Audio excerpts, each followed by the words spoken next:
ამბავი ყოფილა ეგეთი. გალაკტიონი ტიციანთან ყოფილა უბრად ტიციანს თავის პოეტებში ჰქონია სუფრა და იჯდა თურმე ჩვენი დენდი საერთო ჯამთან.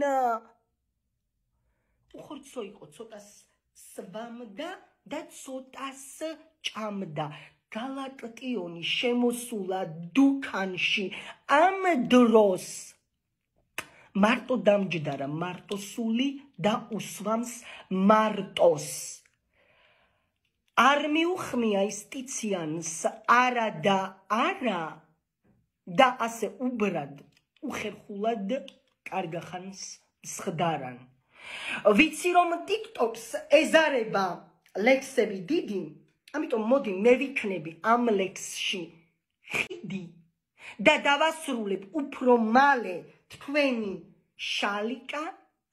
გამომიწერეთ მეგობრებო, მიდით არიქა გული გულს იცნობს, რეპოსტი რეპოსტს, მარჯვენი მარჯვენს ლეგენდად დავრჩე. follower-ნო ლეგენდად დავრჩე. ხმასა მოიღებ ვაია, ჩუმად იქნები ვუი.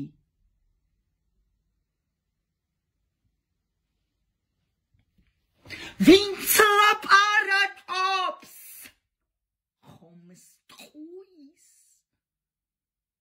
ვინც დუმს ის უფროს ტყუის.